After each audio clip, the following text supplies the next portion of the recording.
নমস্কার, দেখছেন সাত সকাল। আপনাদের সঙ্গে রয়েছি আমি আহেলি। যে খবরের দিকে শুরুতেই নজর রাখবো, পার্থ চট্টোপাধ্যায় তিনি অসুস্থ, এসএসকেএম হাসপাতালে ভর্তি রয়েছেন। তবে তার শারীরিক অবস্থা এখন স্থিতিশীল। রাতে কিছুটা ঘুমিয়েওছেন, কিন্তু পুরোপুরি কাটেনি শ্বাসকষ্টের সমস্যা। কি খবর পাওয়া যাচ্ছে আমরা বিস্তারিত জানবো। অয়ন ঘোষাল আমাদের প্রতিনিধি রয়েছেন সরাসরি আমাদের সঙ্গে। অয়ন, রাজ্যের প্রাক্তন শিক্ষামন্ত্রী পার্থ চট্টোপাধ্যায় তিনি এখন কেমন আছেন? হাসপাতাল তরফ থেকে কি জানানো হচ্ছে?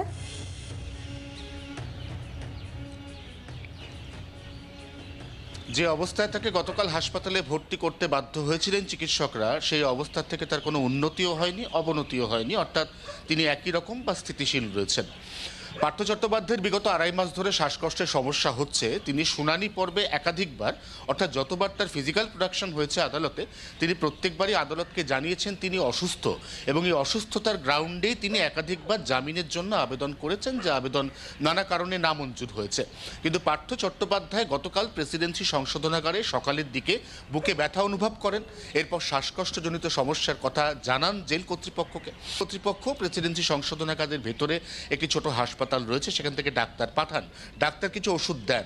ওষুধ সেবন করার পরে বিকেলেও যখন পার্থ চট্টোপাধ্যায় শ্বাসকষ্টের সমস্যা কমে না, তখন পার্থ চট্টোপাধ্যায় সে কথা আবারও জেল কর্তৃপক্ষকে জানান, এবং জেল কর্তৃপক্ষ কোনো রকম ঝুঁকি না নিয়ে তার বয়স এবং স্বাস্থ্যের কথা মাথায় রেখে তাকে তড়িঘড়ি এসএসকেএম হাসপাতালে পাঠায়।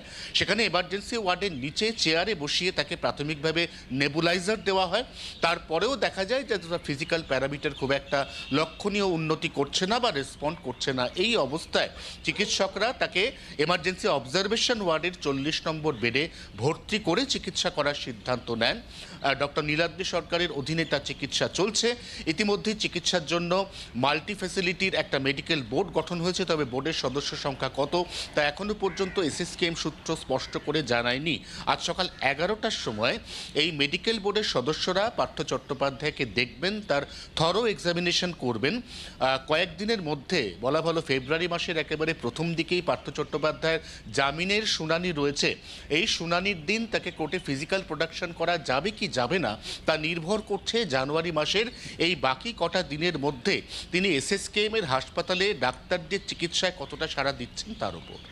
ধন্যবাদ অয়ন, নজর রাখো। অয়ন ঘোষাল আমাদের প্রতিনিধি ছিলেন সরাসরি আমাদের সঙ্গে। বাংলার আওয়াজ, বাঙালির আবেগ, জি 24 ঘন্টা।